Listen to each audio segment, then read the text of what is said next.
Welcome back to Elite Sports Recovery and Performance. I'm Nate. This is Coach Rich, and today we're going to talk about different avenues of either training of age, sports massage with age, however we want to call it in the topic. But basically, the first question for you is break down what you've seen from all types of training between younger kids, because I know you train with younger kids, Uh huh.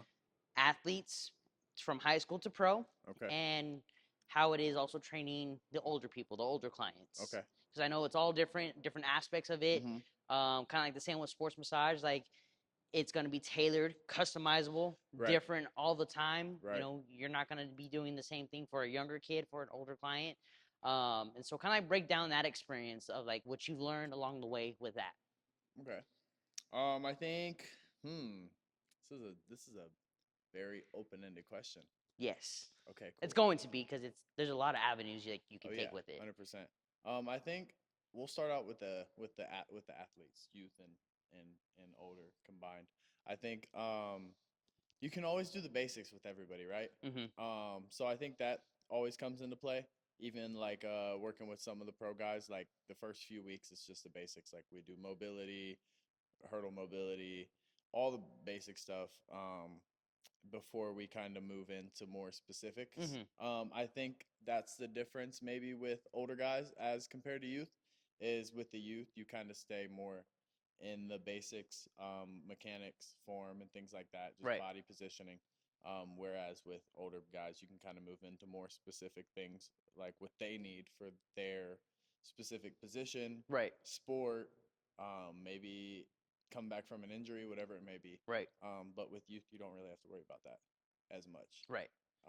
in terms of development. Because I understand that like when like we could probably you can probably attest to that too. Like when I did like let's say like flag football like when we were a kid, Uh huh. or like that was like the gateway into like Right. maybe he has like the capability to be able to do Pop Warner. Before let's test him out, see how that works, and then put him into pads, and then see if he's capable for high school and on, right? And so I noticed like even to this day, like with the younger kids, it's gonna go back to like what we talked about last time, the dynamic warm ups. It was always Mm-hmm. like dynamic warm ups. Get in a single file line. Make sure you go through these particular like set of like warm ups. The same way in high school, it was Right. like get in line, go through these specific dynamic warm up. Now, do you think like with like kids, since they don't like you were saying like they don't have to have spend much time as like the older clients or the Right. pro guys like where they don't have to do like mobility stuff like because you think like we're more mobile when we're younger Mm-hmm. than as we get Right. older, or is it more so like do you think like parents and coaches should be like hey they should still probably do some mobility? So I think with the youth kids, now at least, we still do dynamic warm up. It's Mm-hmm. just not. It's condensed, right? It's Okay. not a whole 20-minute thing, and Yeah, the like 15 mobility and minutes. right Yeah. and the Mm-hmm. activation. It's more like, okay, we're gonna a skip, we're gonna Yeah. do some prime time, some straight leg skips, and some sprints, like Yeah. maybe some arm work, and just Right. like the basic stuffs. Run them through, show them a few stretches. Maybe one day we'll do hamstring scoops and quad Right. pulls. Um, but yeah, I don't think it's as serious. I don't know if it's because they move better when they're younger. Maybe it's. I mean, there is some testament to that, right? When Right. you're young and a Yeah. kid, it's a lot easier to just Yeah. get up and go. Um, but yeah, they're just and also keeping them engaged. You Yeah. don't want to spend 20 minutes on a warm up because if the intent isn't there and they're not really there to kind of contextualize and understand why we're doing all this Right. in-depth stuff, then like there's no reason to do it. Because So have you seen like I think at one point you were working with the girls flag football team, right, right? And you were telling me like in the past like how they would get their in high school, but they feel like they're tight as like they're in their 40s. right. Do you think it's because of like the lack of Mm, knowledge on that side of things of like they should do mobility at a young age, or is it the repetitive movements and that's all they do as warm up? Like the coach is saying, hey, do that dynamic warm up, mm-hmm, and that's all we're gonna do so we mm-hmm. can get into our field work and position work Mm. type of thing.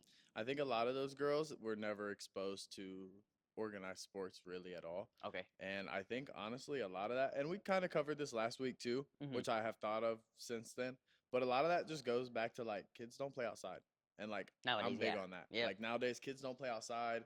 I don't see a lot of jumping on Right. trampolines, climbing trees, Right. like any of that. So I feel like a lot of those imbalances that you just automatically are like almost spawned with Right. as a young athlete, which is Right. crazy to me Yeah. because like, dude, I feel like I was like kind of indestructible. Like I had injuries, Right. but like even in terms of those injuries, like feel like I was kind of indestructible when I Yeah. was a young kid.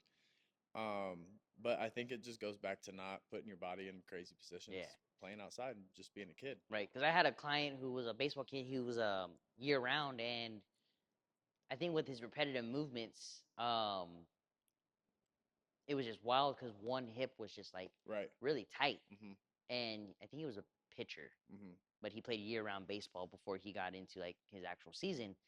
And I always thought it was just interesting because obviously I knew now from sports and into the field of sports massage therapy that there is going to be some imbalances at play.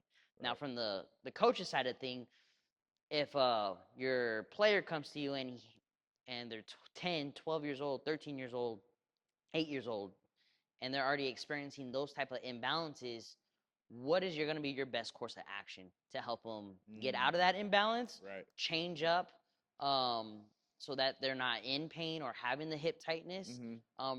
to be able to get them back into their normal state of routine versus Mhm. like, I was working on the kid, I would do the things, I would make them feel great, but at the end, if I don't see them until like the next following week and the coach is not aware of that, then I feel like it was just like a reverse effect. How Uh-huh. do you, as a coach standpoint on your end, how do you Mm. combat that? Okay. Right. Well, I feel like a lot of those pains, especially in young athletes, can be written off as like, oh, they're growing. So Right. like once you start lifting weights, it'll be different. Right. Like your imbalances will go Right. away, and they don't. Right. It doesn't help. Yeah. And I was a kid who had a like weird left side and imbalance, and always had hip pain. Right. So I had orthotics in my feet and all kinds of stuff. But it never seemed to help, even Right. like when I went into strength training. But I had a few good trainers that made me do different mobility exercises, and you just kind of like pull the kid aside, maybe Mhm. if it's a group setting. And for example, there was a young athlete who had a knee issue a Mhm. few weeks ago, and we just pulled him aside. Had him do some banded TKEs, a lot of ISOs, Mhm. because I mean they're still growing, right? Right. So you don't want to like really resist. I mean, you can resistance train, Right. but it's not necessary. Correct. Right. Um, It's helpful, but it's right, not like right, the way to go, right. per se. And especially when we're talking about these imbalances and these Right. injuries and things like that when they're young. Did some banded work with them, showed them some mobility things, did some ISOs like right away just Right. to work on strengthening that end range. Right. And that's like been a big thing that I've been hitting on lately in my training. Is just like getting athletes in general at all levels comfortable with like big end ranges, whether that's like a big wide split stance ISO or a deep, plyo push up or Right. something like that. Just to get that body used to it, because I feel like that's where a lot of those injuries come from is Yeah. like lack of exposure. Right. So got him through that, gave him some stuff to do at home, communicated with his dad. He came back the next week and he was good to go. So I think just having that communication system, knowing what to tell them to do and what Mhm. not to do, Right. not waiting till they're in the weight room Right. and it's too late now, Yep. and they've been squatting with crooked feet for 3 Right. years because that's the only way it works, Right. for them.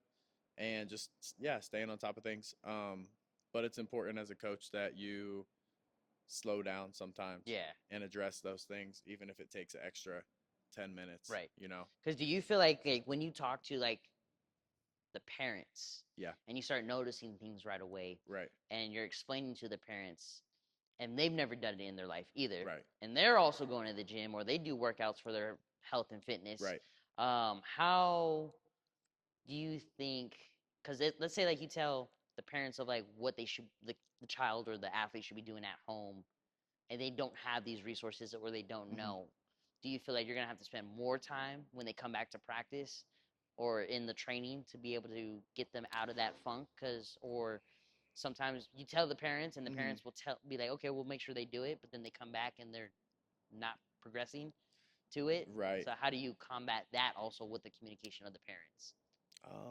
I guess you would just reiterate to the child a Yeah. little bit. And kind of, I guess, circling back on the whole topic of the podcast, Right. a lot of issues are you can kind of generalize, even if maybe an athlete doesn't have Mm-hmm. a hip drop in their Right. sprint. Maybe this one has a really bad one because he has a weak hip flexor and his front Right. side mechanics are bad. Whatever it is, Right. they can all benefit from that. Yeah. So, okay, little Johnny has this issue, Yeah. then we can take 5 minutes. And even though it's really for little Johnny, like everybody could do this. That's how I kind of like correlate it to. Like, if I'm seeing little Johnny, I'm almost betting that their parents already have it too. Right. That same issue. Right. If we look at like their mechanics and their Mhm. biomechanics or the Mhm. way they lift in the gym as well, it really just depends. Uh-huh. Obviously, like the parent is probably not playing baseball or football, and so they're not really doing that specific, repetitive routine. But to me, it's not genetic, but I almost tell them it's like a human movement pattern that's almost relatable. Yes. Like, so like you see it from the parent, they think it's okay. They're gonna do the same thing. Mm-hmm. So like if a parent is not stretching, then they don't think they're gonna stretch, or the parent's not foam rolling, they're not gonna foam roll either. Because it's almost like if we were training, let's say like a 6-year-old client, do you feel like that 6-year-old client who comes in and sees you, you're like, now I have to do the same thing as like for my 12, 10, or 13-year-old athlete? You're gonna put them through that same rigmarole. Now it's not health advice or like Right. physical therapy advice. We're not diagnosing. We are just simply, we can look at the patterns and Right. see that, oh, that's like almost relatable to my athlete. Yes. Like, I see that. Mm-hmm. And you notice that there's like a huge difference there. I think you see a lot of the same, maybe bad movement patterns. Yeah. But when they're a little bit older, it's harder to correct. Per se, Yeah. just because I don't know, you've had so many reps of it, Right. millions of reps of a Right. bad walking, bad gait or Yeah. whatever it may be. So you kind of approach it differently. You can't be as aggressive. One, obviously, because of age and maybe they've had injuries, or I've had clients have had knee replacement, hip replacement. So you have to like address all those things when going into it. Right. So you can't be as aggressive. I think some of the same things still apply. Isometrics, a lot of banded work, mobility work, and stuff like that. And then I would say a lot of the older clients have some resistance strength training background. They've been to the gym before. Right. And they're older. They're adults. Yeah. And they pay for a personal training service. So Right. they don't want to just lay on the ground for an hour and stretch. So we can strength train. Right. Now, if it looks like crap, then we'll regress. But like, if you say you can do a back squat, we'll try it with the bar, right? Right. We're not going to throw on enough weight to get you hurt, but I'm willing to let you do it wrong a few times, Right.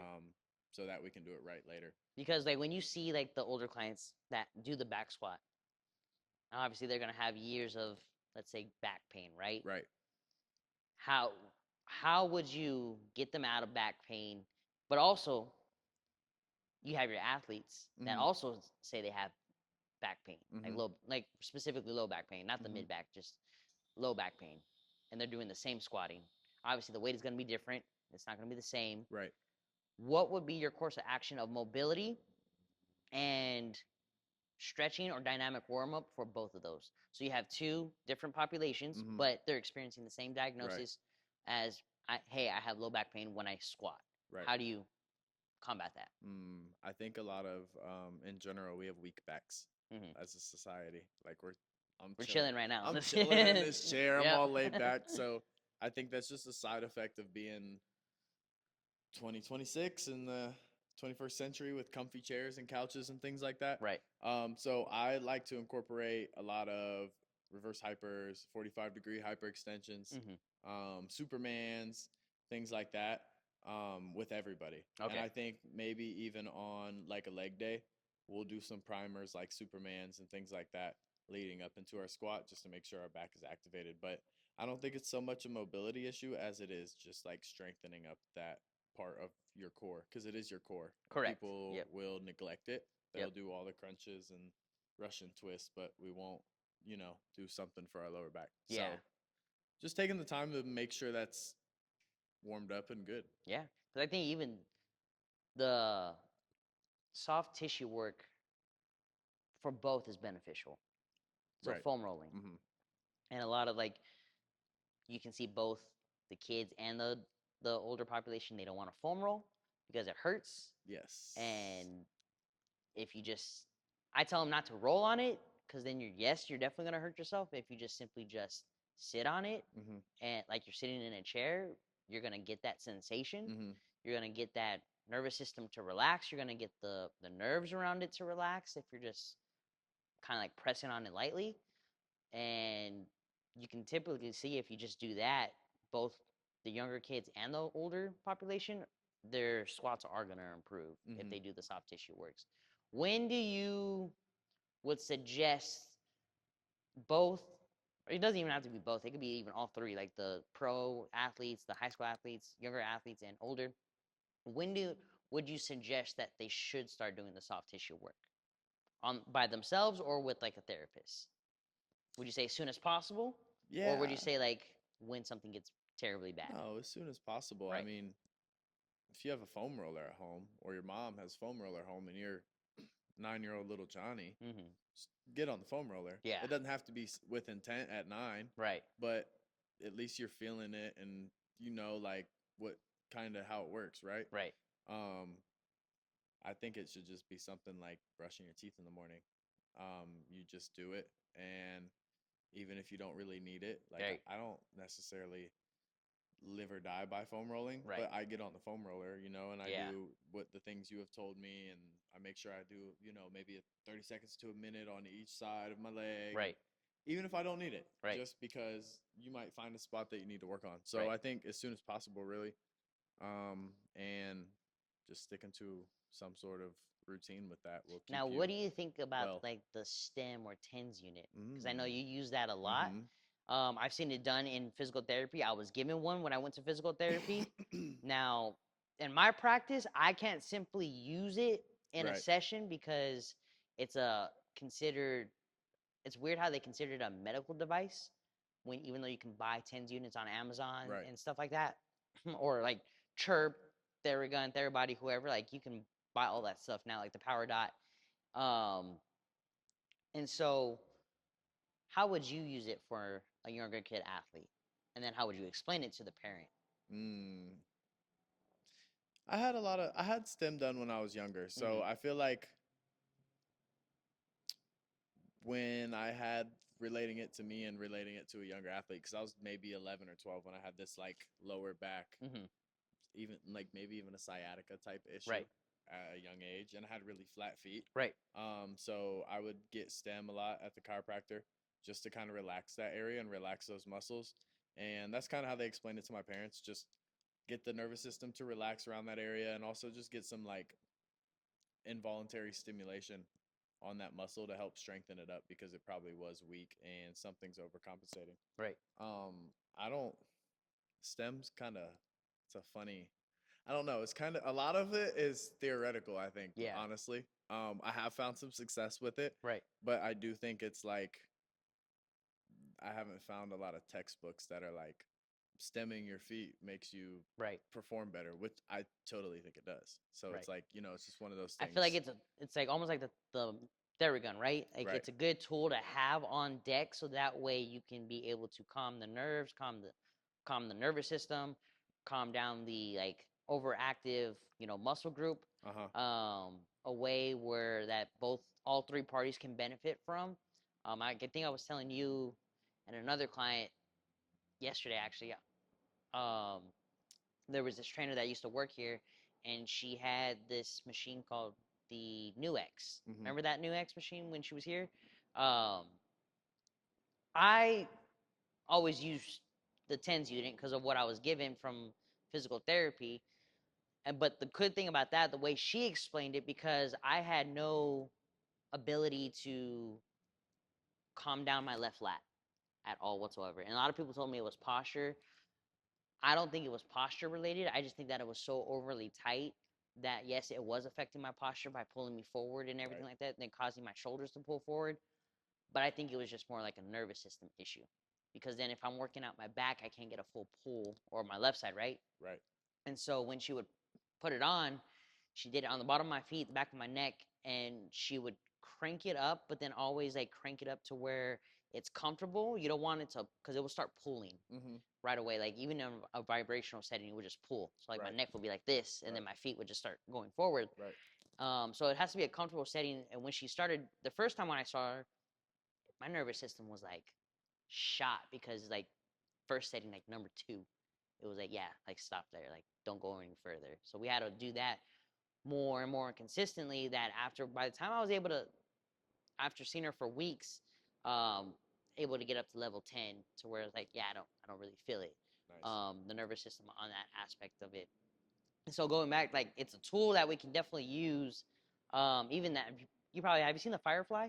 Mm-hmm. Yeah, that little Yeah, thing. yeah, Like you just put that on like the bottom of your like shin yeah. right here. Like that, my track athlete, she swears by it. Like when she was Really? here, she was like got sponsored by them, and she would say like that's the best thing ever because of the fact that like it was calming the, I think it was the perennial nerve, Mm-hmm. and that just helps like flutter everything of your lower body. But she felt like she was like, having more circulation, stuff Nice. like that, more able to run in dynamic warm up, everything like that, and she just had more overall success with it. Overall, with like the tens unit, I think I was talking to one of your pro athletes. I was saying, hey, like you have an overactive left trap. Right. I can get into it every single day or every week, but if you're not engaging the mid back to lower back, then that left trap is going to stay up all day, every day. Right. And so I feel like that would have been a beneficial to have that machine for him as well too, because Mm-hmm. then he could be able to bring it out. But have you ever seen? Um, I've seen it in physical therapy, but like outside of physical therapy or chiropractor's office, any of the older generation use STEM? Hmm. Or do you think like once it's there, like in that realm, that they're like, I'll just get it here because I'm here, and then once they leave, like they're like, I'm not gonna go buy it. Yeah. Yeah. Yeah, and I even think like they even like the machines kind of just sit in like offices too. Like it's Yeah. people don't really use them, Right. and like I don't know why. I don't know if that's what they learn Mm-hmm. is that it's just applicable sometimes, but I don't know. Like you just had a great many of examples of why it could be, good Right. for application, but I've found good success using it in the weight room, like with my dynamic warm ups, with mobility. I had a hamstring issue a few weeks ago, and I Right. loaded it up all over my right hamstring and was doing isos and yielding isos, overcoming isos and different stuff, and really having it like contract that muscle, and Right. it helped. It helped with the recovery. So yeah, that always like confused me a little bit why the machines existed, but people were so like apprehensive to be like, oh yeah, it's Right. no problem. Right. Right. Um, with like the high school athletes and pro athletes, since we're talking about young and old, now if we dial it in a little bit to the high school and pro, do you feel like where do you feel like compensation starts um, in that realm? Do you feel like I think we talked about this last week? This might be a reiterated of the same question. Do you feel like the compensation happens in the high school going into college, or it happens after high school going into college? Compensation for Maybe low back, maybe mm, back squatting with like I their think hip they hiking happen prior. a long time Yeah. before, but I think Because are you training the little kids in the weight room?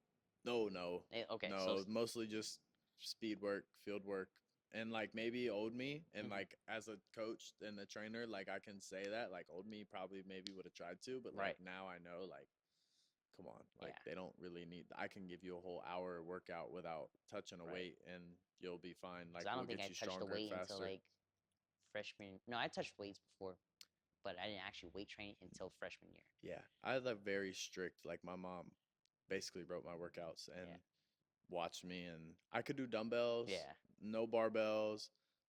Once I was 13, 14, I yeah, had to go and show her my form and yeah. everything like that. So it was pretty Does she strict. believe that if weight training will stunt the growth? I think that was an old timey belief, Yeah. maybe back when we were growing up. Mhm. Um, so yeah, she definitely did believe that. I Mhm. don't believe that. I don't think that even really makes sense. Really, Right. how that would.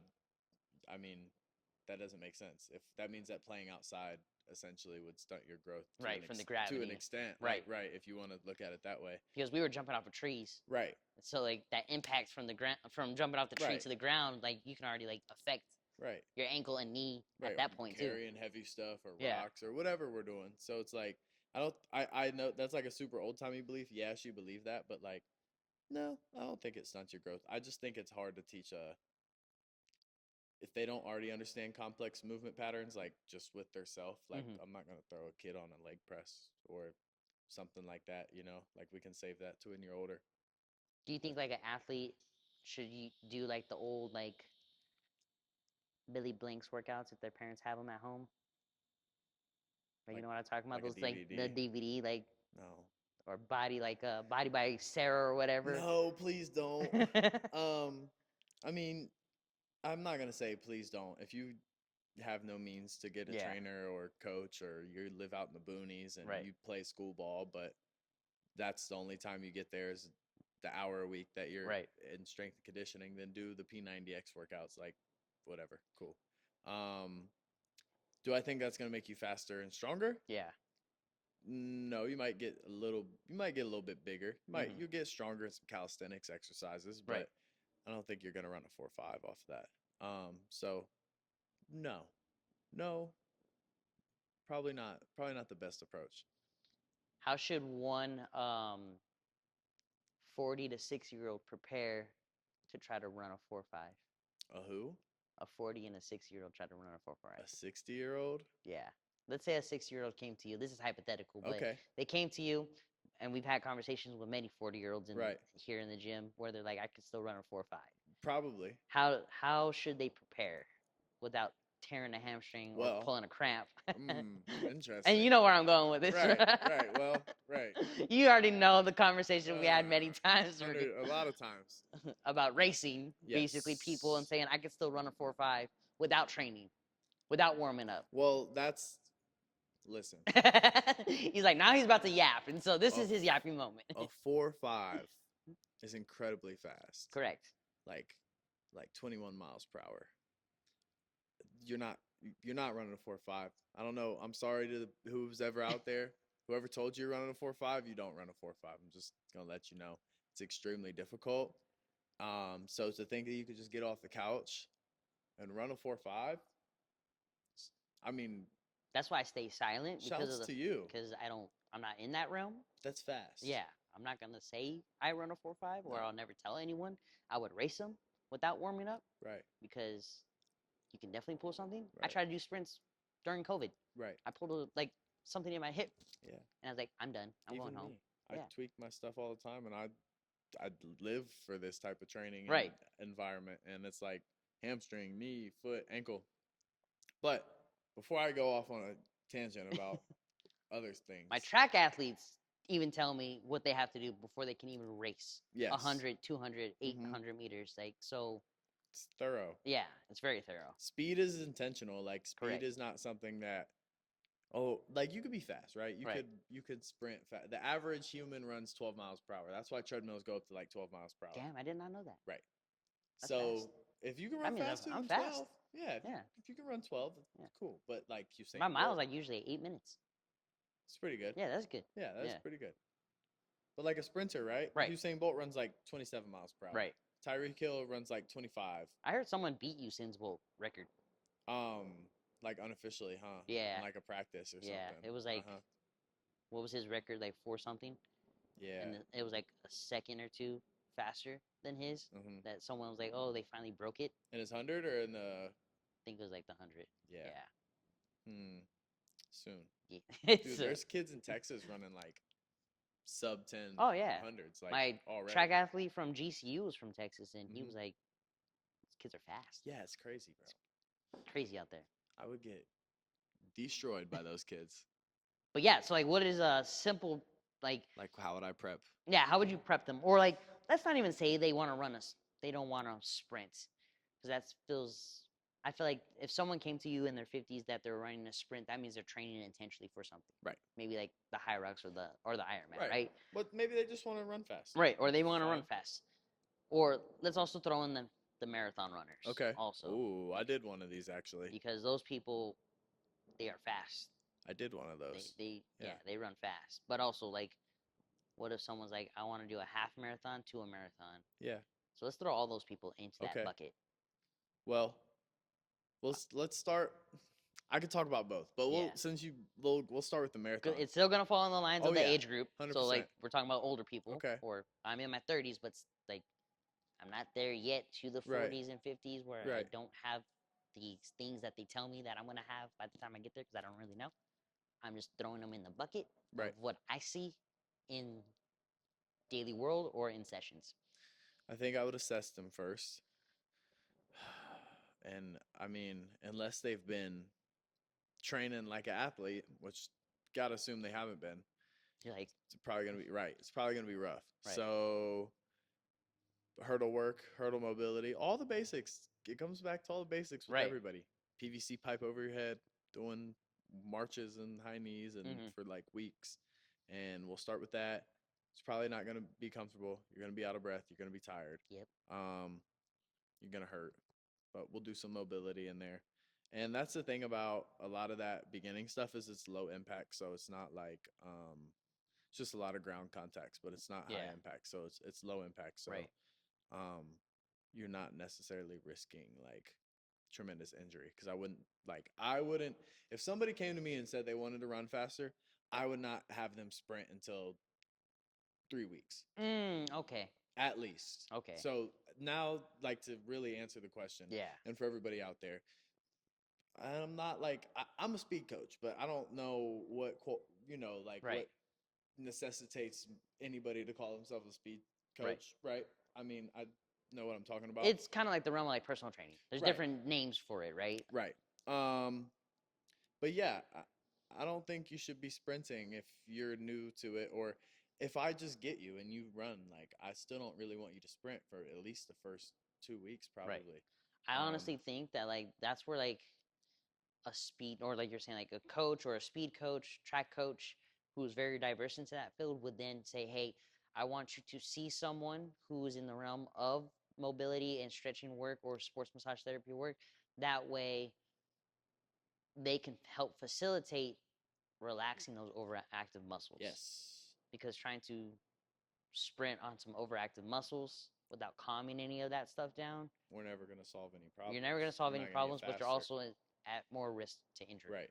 Yep. And you're not gonna get faster. So we're just gonna put more stress on your system Correct. and over speed to try to get it to this Yeah. point, and it's just gonna and then break down. Because I didn't know sprinting was like even when I did track and I did sprinting like in junior year and I did the 100, 200, and 4x4, Mhm. I could definitely feel like it was a lot of stress, like Yeah. just on the legs Oh, in yeah. general, because like how like more forceful you have to Mhm. be versus someone who is jogging Right. in a marathon or something like that. Right. Um, but yeah, continue on with like what else you have to prep them for. So first 3 weeks we're not running. I like how you threw that in there with working with somebody who could target those pain points and Right. work those out, because I think that's important. And I tell athletes that a lot is like, you will get much faster. And I'll pull them aside sometimes and just have them take 3 deep breaths, or Right. just tell them to relax. And Right. like, there's different cues and different ways that you can get to each athlete and like get them to hit that relaxed state. But I think that's like super important. Right. And like, you can gain so much speed by just learning how to relax and be fluid. Like, trusting that your body will cycle, Yeah. and that you're going to catch yourself and the next rep's going to happen. But it's like almost like a subconscious, like a fear Yeah. response to like moving fast. Yeah. Like your nervous system's not clocked. It's Yeah. like overclocked. It's not ready for that. So we have to get to that point to where we're even ready to be exposed to a top range Right. speed. Like, it's like driving your car. Yeah. We have to take the governor off. Yeah. It says it goes 140, but it stops at Right. 98. That was like my boy, like from GCU, and there was one track meet he had to drive all the way to Tucson. He's like, I got an Airbnb, or it's like I knew someone that he's like out there, so that they're just letting me crash at the place. He said he didn't have to run till 6 p.m. at that meet. He saw me that morning at 10. So I did his body work at 10 for the hour. He had to drive to Tucson, so however many hours that is. What is that, 4 from Tempe? 4, 3? Tucson, like 2. Like, Probably 2. 2? Oh, I don't, depending on where he was going. I think it was over by U of A. Okay. So I think it had to been Yeah. in that area. Um, So he's like, I'm just gonna chill. Had the event. I think the next time I saw him, he was like, that was the fastest time I ever did that day. Nice. And our body work session wasn't different. It wasn't changed. It was typically hamstrings, glutes, calves, Mm-hmm. and then stretching. Mm-hmm. That's all I did. And so I think what you're to your point, like that you're making or that you're bringing up, is that the nervous system to be relaxed is beneficial key for them to run fast. Right. How do you know when someone going into like this question is like when someone's nervous system is really high in like in the running field or sprinting field or an athlete type of field? How do I know? Yeah, Mm. It's because it's kind of kind hard of to say, right? it's kind of hard to say. It's more of a, and this is where you become a human, right? And you're Mm-hmm. not just like a coach that's Yeah, coaching a sport. Like sometimes you can just tell when the kid comes out. If it's a kid, like they're just kind of ornery today, and you're right, like, "Hey, how was school?" "Oh, right, school was boring," right, and it's like, "Oh, okay." It's like you can kind of see how the day is gonna go. Like they're stressed out, right. cortisol's high, stress is high, and it same things for kids too as adults. Like they have their days, Mm-hmm. and you don't think they do until you work with kids, and you're like, "Oh yeah, they definitely." Wednesdays suck for everybody. Like Right. nobody likes Wednesdays. But I think it's just like being in tune with your athlete and getting to know them, and just being able to ask them questions. Hey, how do you feel? And things like that. And also knowing their numbers. So the data like being important. And like if somebody's normally a 19 guy, and today they go 17 on their first one, 18, 18 2, and then on the third or fourth one they're back down to 17 and a half, and it's just like progressively you're like, okay, their nervous system's fried. Right.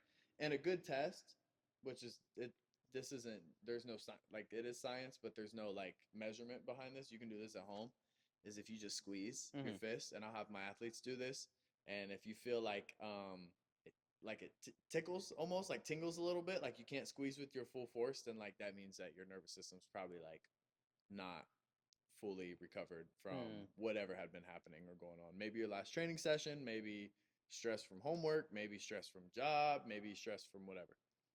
So I think just being able to be a coach Yeah. and a human and communicating and just having those conversations. In your program for the older, like that age group, that rage group, let's say the 40 to 60s, would you make them sprint on a treadmill? No, don't sprint on treadmills, people. You can sprint on the self-propelled ones, but like, why are we sprinting on a treadmill? You can't even stride right. You're just, it's gonna teach you poor mechanics, Yeah, very I poor was, mechanics. I'm finally aware that that's not a good tool to be sprinting Right. anyways, because of the fact that you have to jump off Mm-hmm. and then jump back on. Mm-hmm. And so I feel like by doing that mechanic of jumping off, jumping back on, you're making yourself slower. I feel like. I think so too. Even though the machine is like going at its like Right. speed of that's like let's say Right. you put it at a 5.2 and that's really fast, Mm-hmm. right? Or with a 6.0 and you're sprinting, right? And you feel like you're going fast, but then you jump off. That if you're specifically trying to train for speed, do you think that's going to help them in the 3 weeks? So like let's say they're not training with you because they're like, all right, I'm gonna maybe train with another speed coach, and the speed coach tells them to hey, work on your like form and speed on the treadmill. Would you have them, or would how would you combat that if they came to you? And they were like, "This is what I'm doing right now." Yeah. Mm, Or let's say they're a regular client and they come to you, they're like, I need speed work, but this is what I'm doing. Would you still have them do that, or would you be like, all right, let's just not do that? I nicely proposed and suggest that they probably shouldn't sprint on the treadmill. Um, and then I would prescribe something a little different.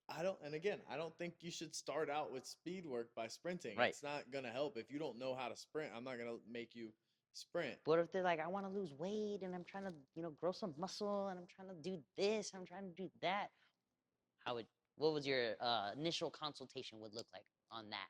Well, I would. It would be like an interview, and we would. If somebody wanted all those things, maybe I'm not a superhero. Maybe Yeah. I'm not the right guy. Right.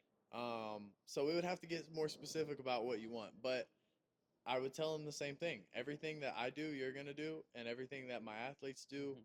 we all do in some capacity. Right. Whether it's just scaled up or down. Right. And you will get some muscle tone, and you'll lose weight from doing hurdle drills, A skips, marches, and these Even the sprint one drills I'm with gonna like have you do. the resistance band around them, right? And Right. having them going up on the turf back Right. and forth And and sprinting, high knees, broad jumps with the Mhm. resistance band. Like there's a lot of things. Hurdle jumps. Right. Um, and it's kind of like I think when I was younger and I didn't have the like knowledge necessarily or the verbiage to kind of like explain my philosophy behind training, it was more Right. like what my approach was. What would our ancient ancestors do That's my in the approach every wild? day. Mm-hmm. So like, how would they move? Yeah. Would they do very square movements in a box? No. No. Now, is that stuff important? Yes, because we want to get stronger. Right. Now we're not building these buildings by hand and Right. stone, so we Right. don't really have that. Right. So we've invented cool machines that Right. emulate that for us. But as far as like the randomness of nature and Yeah. running through the woods and hunting and gathering and being like a primitive human, like we don't necessarily have that either. So you have to Right. create that environment here. Right. So I think that's like my approach to like athletic I think movement. there was a movie about this track athlete who was from like World War II. Uh-huh. He was African American, and I think he was like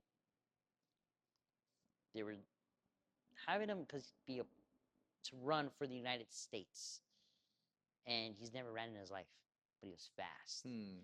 Do you think genetics play an important role? We got to be careful with how we answer this question. That's why I was like, um yes. because I don't think genetics play an important role. I think I think environment plays an important role. so this is like nurture versus nature type thing. Yeah. I think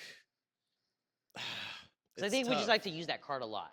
It's tough, right? Because I think everybody can be fast, but I don't think like there's different like it's kind of like fast twitch fibers. Like Yeah. there's a type A person, there's a type B Correct. person. Like it's 80-20 or it's like some outrageous ratio where it's Right. like 20-80. It's the other way around. Does that mean that the type A person can't run as fast as type B person? They might be able to run, say type B person runs 24 miles per hour. Right. They might be able to run 22 and a half. Right. 23. But you're never going to be as twitchy or as fast as that anomaly. Right. So because we can even take the example of like the way you strength train, if it's just like bodybuilder style. Right. And let's say you don't look like a bodybuilder, you look athletic, but that's all you train is bodybuilding, like the compound lifts only. And then you come to someone saying, I can still beat you in a race because I can still run 4 or 5 without even having to train like an athlete. Do you think that plays a factor in that also? Like, can a person that trains like a bodybuilder all the time be as fast as someone who is training to win a medal or being an athlete that is on the track all day every day? If they're that genetic anomaly, Right. like a Bo Jackson. Right. That's like a guy I think of, or like Ronnie Coleman. Like if he wasn't 300 pounds, he probably could run pretty fast.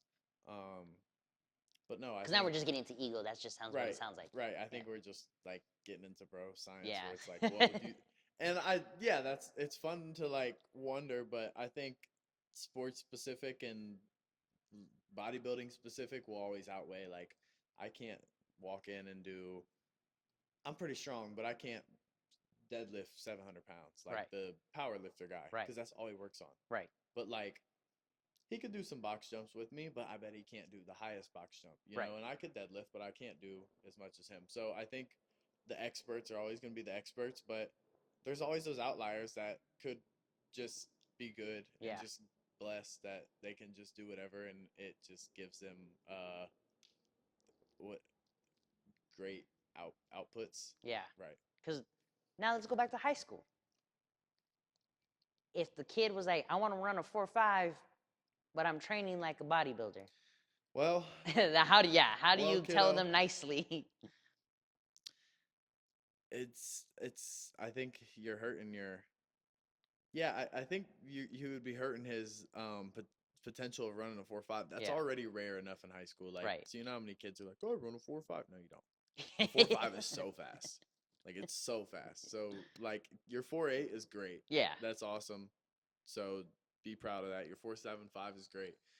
But you sometimes you got to be a little bit just crude with the the young guys and just be like, bro, like that's not gonna get you faster. Like you need to be doing these things.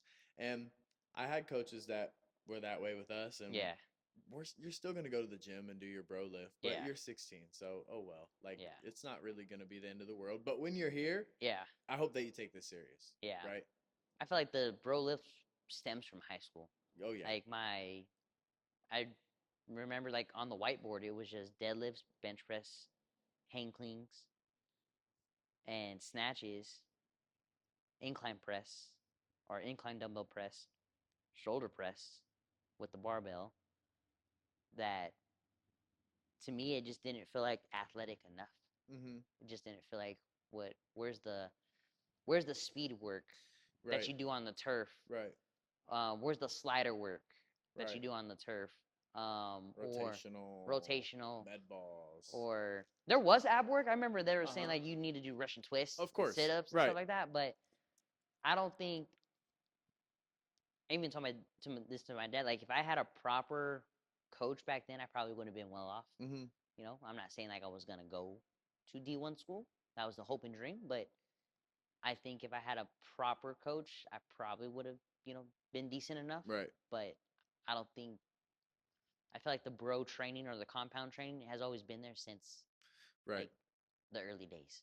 Well, they get stuck on like, and maybe it's an old school kind Yeah. of. Well, and I don't know because I experienced the same thing in high school, and then my last few years we had a really good strength coach who introduced the things that my trainer had us doing, which was Right. sports specific. We had bands and banded squats and Right. squats into box jumps and Now you're kicking your feet on resistance right bands. med Yeah. balls and we're throwing those and we're pushing sleds and Yeah. overspeed with the what do you call slingshot Yeah. band. Um, so I think that's like an old school approach and like moving big weight fast Right. is like that's power and like yeah it is but Yeah. like we have to like make that power like accessible Do you think the output of that is helping them get faster? to a point Yeah. of diminishing returns though. Like if you take a kid that's never done anything and you Mhm. put him under a heavy bench and a squat and Yeah. he gets stronger and puts weight on, he's gonna run faster. But then it's like you built this, you sculpted this athlete, and now you have to fine tune it. And Right. those lifts aren't like you should. I do bench once a week. I squat once a week. I don't always back squat. Right. I don't always front squat. I don't always bench press. Like, but I think compounds are important and they're necessary and they exist for a reason. Right. Or else we wouldn't have them. But like at a point, you have to graduate from those and start doing more stuff that's gonna help them be more dynamic and move better. Right. Body positioning. Even as you grow and you get older, right? Because you're a little kid and we work on the body Right. positioning and stuff. Now you go up, you go through high school, we put you in the weight room, and you grow again. Yeah. So now, yeah, you're really strong your freshman year, but now we gotta go through the whole thing again. So Do I you think, think like for example, height also plays mm-hmm, a factor? So like Saquon Barkley, in terms of like he's like his height, right, how small he is, but he's dense, right, but also he's fast. right, And then if we look at, no offense to the homeboy, but Scat, right, his height, the density, a little bit density right. to him, and his fast and his quickness. Do you think height just plays a role also? Like since because we had a kid in high school, he was always our running back, and he was like 4'11", 5 foot. Mm-hmm. He was pretty fast for his Mm-hmm. height. Hmm. But they just never had that breakaway speed, you know? Yeah, That's what I think. I think it's quick. yeah. Um, but I What do you think is a good height to run like that 4'5" or 5'7"? What do you see all the time from your athletes? well, well, if we're talking about running backs like we are, Yeah, then I don't know, man. There's some 5'6" guys that can run, yeah, but they're also like that's like Darren Sproles, who was like 5'6", right. 170, which is a big guy, but that's not scat, or that's not Right.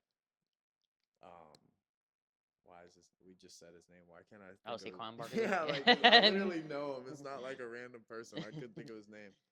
um I don't know necessarily. I think height plays a factor, um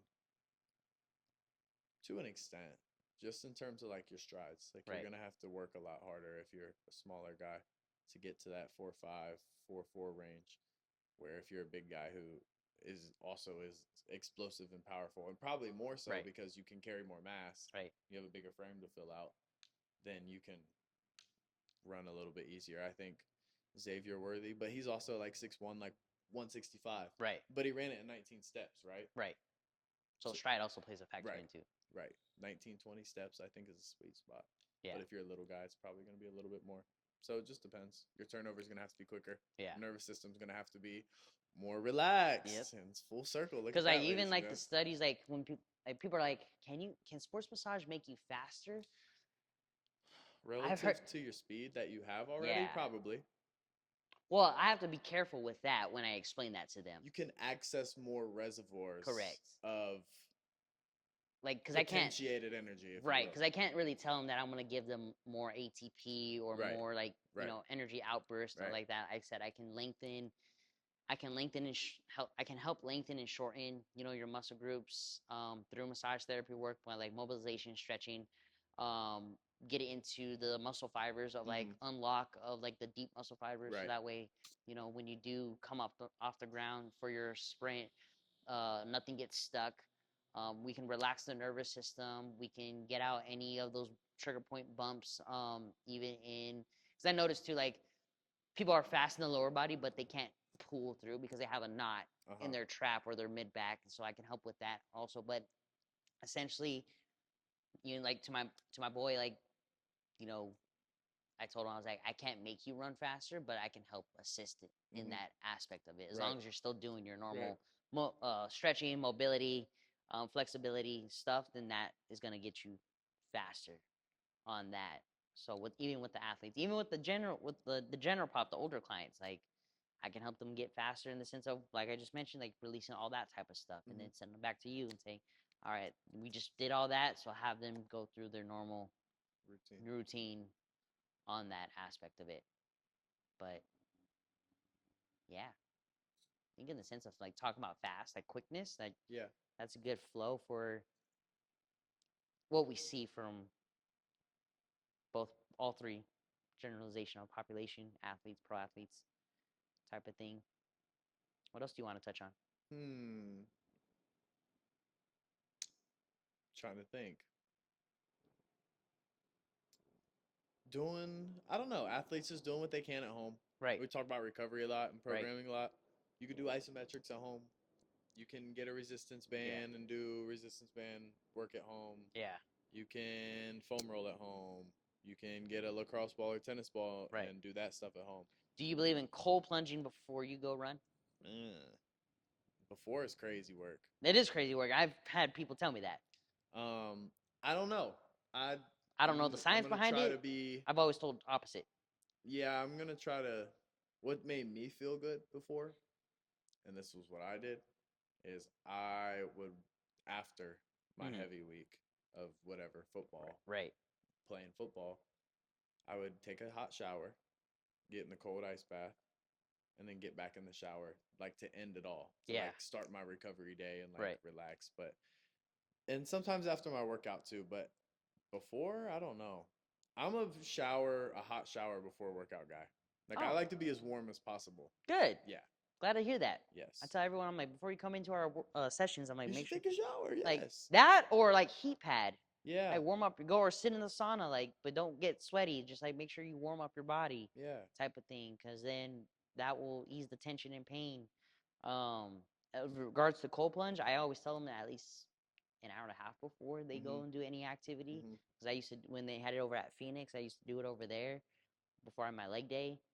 I was fine. Okay. I was like solid because of the fact that like it's bringing more blood flow to whatever area I need on that.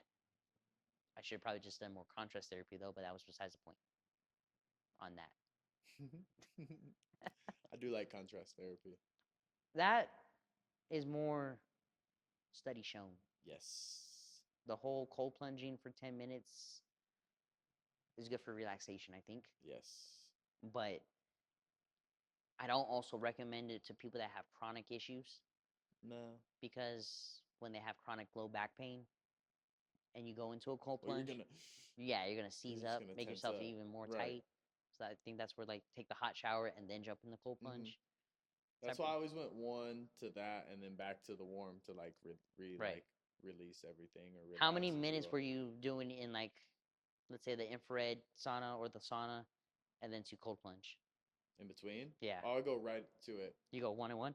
Oh yeah, Yeah, but oh no, like say 10 minutes, 7 minutes, and then ten back to minutes.